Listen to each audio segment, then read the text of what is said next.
আসসালামু আলাইকুম। প্রত্যেককে স্বাগত জানাচ্ছি আজকের ক্লাসে। আজকে আমরা কথা বলবো 18তম শিক্ষক নিবন্ধন পরীক্ষার গুরুত্বপূর্ণ আপডেট নিয়ে। অর্থাৎ রেজাল্ট কবে প্রকাশিত হতে পারে, সেই সঙ্গে কত পেলে পাস হবে এবং ভাইবা কত হলে দেওয়া যাবে, সেই সঙ্গে সেফ জোন কত। তো কিছু সাবজেক্ট আমি এখানে লিখে রেখেছি। অবশ্যই আপনারা যেগুলো কমেন্ট করেছেন এগুলোর মধ্যে থেকে যে আপডেটগুলো আমি জানতে পেরেছি, সাবজেক্টগুলোর প্রেডিকশন করা যেতে পারে সেগুলো আলোচনা করছি। এরপরে আপনার কোন সাবজেক্ট সেটা যদি আপনি জানতে চান সেক্ষেত্রে অবশ্যই কমেন্ট সেকশনে কমেন্ট করবেন এই ভিডিওর নিচে।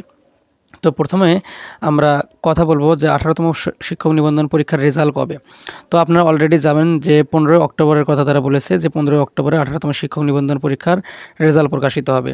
তো এখন কেন জানি মনে হচ্ছে 15 অক্টোবরের পরেও যেতে পারে কোনো কারণে। যেমন আপনারা হয়তো দেখেছেন যে অনলাইনে ই রেজিস্ট্রেশনের যে মেয়াদ এটা বাড়িয়ে দেওয়া হয়েছে এবং এটা বাড়িয়ে সম্ভবত 6 তারিখ করা হয়েছে, আমি যতটুকু আমার মনে পড়ে। তো এই সম্পর্কে অলরেডি ভিডিও আমার চ্যানেলে দেওয়া আছে, আপনারা চাইলে ওই ভিডিওটি এখান থেকে দেখে নিতে পারেন আমার চ্যানেলে থেকে।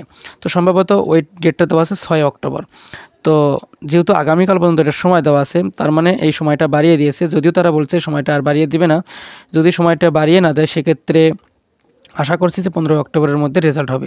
যদিও এই রেজিস্ট্রেশনের সাথে এই রেজাল্টের তেমন একটা কোনো সম্পর্ক নেই, তারপরেও যদি ধরেই নেই যে সম্পর্ক আছে সেক্ষেত্রে 15 অক্টোবরের মধ্যেই রেজাল্ট প্রকাশ হওয়ার কথা। কেন জানি মনে হচ্ছে যে 15 অক্টোবরের মধ্যে এনটিআরসি রেজাল্ট প্রকাশ করতে পারবে না।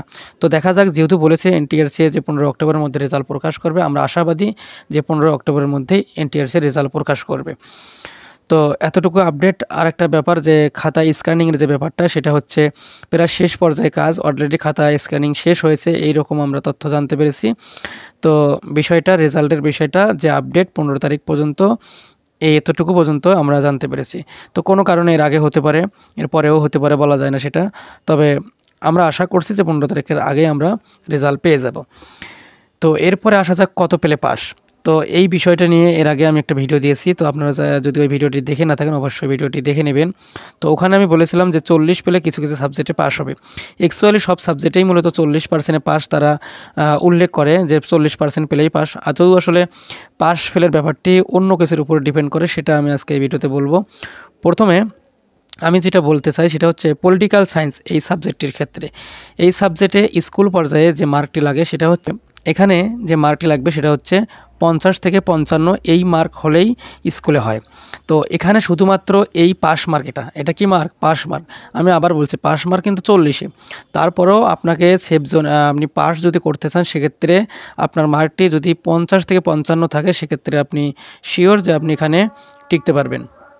তো বলাই যায় কেউ যদি 50 থেকে 55 পায় পলিটিক্যাল সায়েন্সে স্কুল পর্যায়ে, সেক্ষেত্রে তিনি ভাইবা দেওয়ার অ্যাবিলিটি অর্জন করেন, অর্থাৎ ভাইবা দিতে পারবেন। পাশাপাশি মোটামুটি যদি নাম্বারটি 60+ অতিক্রম করে পলিটিক্যাল সায়েন্সে যারা রয়েছেন সেক্ষেত্রে তাদের অবশ্যই চাকরি হওয়ার সম্ভাবনা রয়েছে। যদিও এই বিষয়গুলো অনেক কিছুর উপর নির্ভর করে, যেমন আপনার গণবিজ্ঞপ্তি হবে, রেজাল্টের পর ভাইবা হবে, তারপর গণবিজ্ঞপ্তি হবে, সেগুলোই গণবিজ্ঞপ্তিতে আপনার চয়েসের একটা ব্যাপার থাকে। সব কিছুই আসলে নির্ভর করে এখানে। আপনি চয়েস দিতে ভুল করেন সেক্ষেত্রেও অবশ্যই আপনার চাকরিটা হবে না। আর যদি চয়েস ঠিক মতো দেন এবং আপনার নম্বর কম হলেও আপনার চাকরি হওয়ার সম্ভাবনা রয়েছে। সেক্ষেত্রে আপনি ধরেই নিতে পারেন 50 থেকে 55 আসলে আপনি এখানে সেফ জোন। শুধু এখানে যে পলিটিক্যাল সায়েন্স বা রাষ্ট্রবিজ্ঞান সাবজেক্টটি তা নয়, এখানে সামাজিক বিজ্ঞানের যে অনুষদগুলো, এই সাবজেক্টটিতে মূলত এই মার্কগুলো সামাজিক বিজ্ঞানের অনুষদের অধীনে 60টি সাবজেক্ট প্রায় ছিল। রাষ্ট্রবিজ্ঞান, অর্থনীতি, পৌরনীতি, এই বিষয়গুলো আসলে ছিল এখানে 60টি সাবজেক্ট। যার যে সাবজেক্ট দর্শন, এই সাবজেক্টগুলো এখানে জড়িত ছিল। তো এই সাবজেক্টে যারা রয়েছেন তাদেরকে 50 থেকে 55 মার্ক পেলেই আপাতত ধরা যায় যে স্কুল পর্যায়ের জন্য তারা উত্তীর্ণ হতে পারবেন। আর কেউ যদি মার্কটি 60-এর বেশি পায় সেক্ষেত্রে অবশ্যই 100% বলা চলে যে এটা সেফ জোন, অবশ্যই তার ভাইবা দিতে পারবেন। পাশাপাশি এই মার্কে তার চাকরি হওয়ার একটা সম্ভাবনা আছে। এই মার্কেও চাকরি হতে পারে, কিন্তু সেটা অনেক কিছুর উপর নির্ভর করতে। আপনাকে গণবিজ্ঞপ্তি আবেদনের ওখানে আবেদনটা সঠিকভাবে করতে হবে। যেমন 40টি কলেজ চয়েস দেওয়ার পরে টিক মার্ক দিতে হয়, এই বিষয়গুলো এখানে জড়িত। বিষয়গুলো নিয়ে পরবর্তীতে কথা বলবো। শুধু এতটুকুই এখন মনে রাখেন যে আপনার মার্কটা যদি কোনোভাবে 50 থেকে 55 হয়ে থাকে, কোনোভাবেই 50 থেকে 55 যদি হয়ে থাকে সেক্ষেত্রে অবশ্যই আপনি সামাজিক বিজ্ঞান অনুষদে যারা শিক্ষার্থী রয়েছেন, পলিটিক্যাল সায়েন্স, ফিলোসফি, ইকোনমিক্স যে সাবজেক্টগুলো যাদের রয়েছে অবশ্যই আপনারা এই মার্কে ভাইবা দিতে পারবেন, এবং যদি আপনি চয়েস ভালো দিতে পারেন এবং গণবিজ্ঞপ্তিতে আবেদন ভালোভাবে করতে পারেন সেক্ষেত্রে চাকরি নিশ্চিত বলা যাবে। কলেজ পর্যায়ে মার্কটি বলা হয় 70 থেকে 70+ মার্ক লাগবে আপনাদের এই কলেজে চাকরি করতে হলে। তারপরেও এখানে একটা অনিশ্চয়তা থেকে যায়, সেটা হচ্ছে যে কলেজে পোস্ট কম থাকে এবং কলেজে হাইয়েস্ট মার্ক লাগবে। আর আপনি পেলেন 75 কিন্তু আপনার চেয়েও বেশি টপার আছে, সেক্ষেত্রে হবে না। তো এটা একটা ব্যাপার। আবার কিছু কিছু কলেজে আপনি মনে করেন 70 পেয়ে আবেদন করেছেন, আরেকজন মনে করেন যে 65 পেয়ে আবেদন করেছেন, কিন্তু আপনার চেয়ে আরও একজন ভালো রয়েছে, সেক্ষেত্রে তিনি 75 বা 72 পেয়ে আবেদন করেছেন। সেক্ষেত্রে কাকে নেবে বলেন তো? যে 72 পেয়েছে তাকে নেবে। আলটিমেটলি বিষয়গুলো এরকম। আর আপনি যদি চয়েস ভালো করে দিতে পারেন সেক্ষেত্রে 70+ আপনার অন্য কোনো প্রতিষ্ঠানে চাকরি হবে। এখানে আপনি অনেক প্রতিষ্ঠানে আবেদনের সুযোগ পাবেন, অর্থাৎ 1 থেকে 40 পর্যন্ত আবেদন করার সুযোগ পাবেন।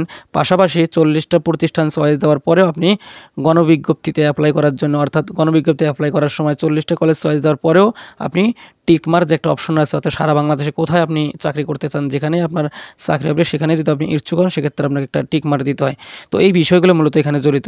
তবে আমি মনে করি আপাতত কলেজ পর্যায়ে 70+ যারা পাবেন তারা অবশ্যই এখানে টেকার সম্ভাবনা রয়েছে এবং চাকরি হওয়ার সম্ভাবনা রয়েছে, এবং ভাইবা দিলে আশা করি এখান থেকে একটা ভালো কলেজ আপনার হবে, এতটুকু আশা করা যায়। তো তারপরেও যদি কেউ 75 বা 75+ অতিক্রম করেন সেক্ষেত্রে তার চাকরি নিশ্চিত বলা যেতে পারে এই সাবজেক্টগুলোতে। তো এরপরে রয়েছে এগ্রিকালচার। এগ্রিকালচারে মার্ক কম লাগে, যদিও এগ্রিকালচারের স্টুডেন্ট তেমন পাওয়া যায় না, সেক্ষেত্রে এগ্রিকালচারের স্টুডেন্টও কম এবং বিষয়ভিত্তিক যেহেতু সাবজেক্টের এখানে কলেজে এটার একটা ডিমান্ডফুল চাহিদা রয়েছে। তো সেক্ষেত্রে আমি মনে করি যে কলেজ পর্যায়ে এখানে 70 এইরকম মার্ক লাগবে কলেজ পর্যায়ের ক্ষেত্রে, আর স্কুল পর্যায়ে মার্কটি 45 থেকে 52 এরকম মার্ক লাগে হচ্ছে এগ্রিকালচার অর্থাৎ কৃষিতে। তো আপনারা যারা 45 থেকে 52 মার্ক পাবেন এগ্রিকালচারে অবশ্যই আপনারা ভাইবার জন্য প্রিপারেশন নিতে পারেন। আর কলেজ পর্যায়ে যারা 68 থেকে 70 পাবেন অবশ্যই আপনারা ভাইবার জন্য প্রিপারেশন নিতে পারেন। আবার বলছি, এই বিষয়গুলো নির্ভর করে আপনি চাকরি পাবেন কি পাবেন না, এই বিষয়গুলো অনেক কিছুর উপরে জড়িত। যেমন আমার এক ভাই রয়েছে যিনি কিনা তার সাবজেক্ট ছিল ভৌত বিজ্ঞান। তিনি মূলত যে কাজটি করেছেন সেটি হচ্ছে সম্পর্কের। উনি মূলত 65 মার্ক পেয়েছেন ভৌত বিজ্ঞানে, কিন্তু তার স্কুল চয়েস ভুল হওয়াতে তার এবার চাকরিটি হয়নি, অর্থাৎ 17তম শিক্ষক নিবন্ধনে তার চাকরিটি হয়নি। অর্থাৎ আপনি টিকলেই শুধু হবে না, আপনার এরপরে যে স্কুল চয়েস, কলেজ বা কলেজ চয়েস এর যে বিষয়গুলো রয়েছে, গণবিজ্ঞপ্তিতে আবেদন, এগুলো বিষয় এখানে জড়িত।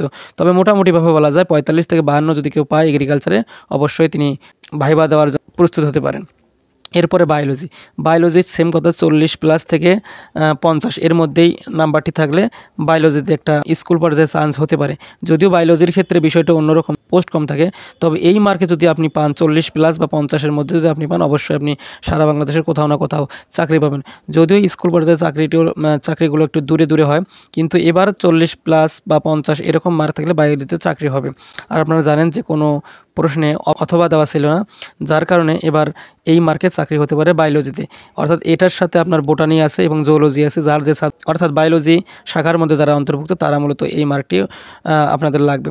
আর কলেজ পর্যায়ে হাইলি মার্ক লাগবে, এখানে 70 থেকে 75 এইরকম মার্ক লাগবে, কখনো কখনো 65-ও চাকরি হয়ে যায় আর কি। তো আপনারা যারা এই মার্কটি পাবেন বায়োলজিতে অবশ্যই ভাইবার জন্য প্রিপারেশন নিতে পারেন। আরেকটা ব্যাপার সেটা হচ্ছে যে আরবির জন্য যেটা রয়েছে, এটা তো এগ্রিকালচার বা কৃষি বললাম, এটা হচ্ছে আরবি। তো এই বিষয়টা আমার এখানে ভুল হয়েছে, এখানে আমরা আরবি লিখে দেব। তো কোরআন হাদিস ফিকহ যাদের রয়েছে তাদের খুবই মার্ক কম লাগে।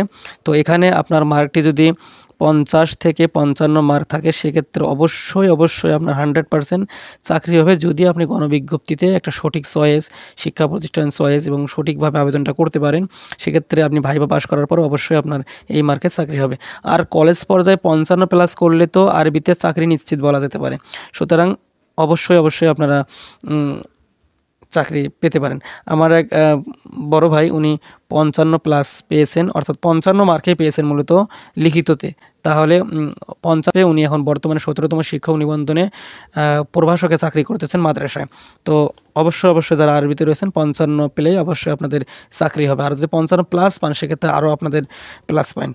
কেমিস্ট্রিতে যারা রয়েছেন সেম কথা, কেমিস্ট্রির ক্ষেত্রে আপনি যদি বিষয়ভিত্তিক সাবজেক্ট কেমিস্ট্রিতে আবেদন করে থাকেন, অর্থাৎ শুধুমাত্র আপনি আবেদন করেছেন কেমিস্ট্রিতে, সেক্ষেত্রে আপনার এখানে মার্ক লাগবে 60 অথবা 50+ এরকম, অর্থাৎ 50+ প্লাস থেকে 60 এরকম আপনাকে মার্ক থাকতে হবে স্কুল পর্যায়ের জন্য। আর কলেজ পর্যায়ে 65 প্লাস আপনাকে মার্ক লাগবে কেমিস্ট্রিতে। এটা হচ্ছে কলেজ পর্যায়ের জন্য। আর যদি আপনি কেমিস্ট্রির আবেদনটা ভৌত বিজ্ঞানে আবেদন করে থাকেন, সেক্ষেত্রে আপনার 40 প্লাস থেকে 49 বা 50 এরকম মার্ক পেলে আপনার এখানে চাকরি নিশ্চিত বলা যেতে পারে, অর্থাৎ ভাইবার জন্য আপনি প্রিপারেশন নিতে পারেন। আর কলেজ পর্যায়ে যেটা বললাম যে এই মার্কটি মূলত আপনাদের পেতে হবে। তো আশা করছি আপনাদের ভিডিওটি ভালো লেগেছে। আর যদি কোথাও কোনো বুঝতে সমস্যা অবশ্যই কমেন্ট সেকশনে কমেন্ট করবেন। আরেকটা কথা বলে রাখি, এটা হচ্ছে একান্ত আমার ব্যক্তিগত মতামত এবং পূর্বের অভিজ্ঞতার আলোকে আমি এই কথাগুলো বলছি। তো সবগুলোই যে এই রকমভাবে মিলবে তা না, তবে এখানে আমি যে কথাটা আবার বলছি, এই মার্ক পেয়ে যে আপনার চাকরি হবে সেক্ষেত্রে এটা কিন্তু নিশ্চিতভাবে বলা যায় না।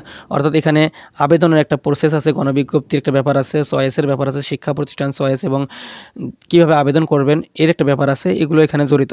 সুতরাং বলা যেতে পারে যে এগুলো মার্ক যদি আপনি অর্জন করেন, অর্থাৎ এই মার্কটা যদি আপনি পান, সেক্ষেত্রে অবশ্যই আপনাদের সাবজেক্ট ওয়াইজ, স্কুল ওয়াইজ বা কলেজ ওয়াইজ আপনাদের অবশ্যই চাকরিটা হয়ে যাবে, যদি আপনি সব প্রসেস ঠিকভাবে শো করতে পারেন বা ঠিকভাবে মেনটেন করে সামনে এগোতে পারেন। তো আশা করছি যে অবশ্যই আপনাদের এটা উপকারে আসবে। আর এরপরেও আপনাদের কার কোন সাবজেক্ট, অনেক আপনারা কমেন্ট করেছেন, যদিও আমি ব্যস্ততার মধ্যে কমেন্টগুলোর অ্যান্সার দিতে পারিনি। তো আমি চেষ্টা করব এর পরবর্তী যে কমেন্টগুলো করবেন সেই সাবজেক্টগুলো স্টেপ বাই স্টেপে আলোচনা করা। তো সকলকে ধন্যবাদ জানিয়ে আজকের মতো এখানেই শেষ করছি। আসসালামু আলাইকুম।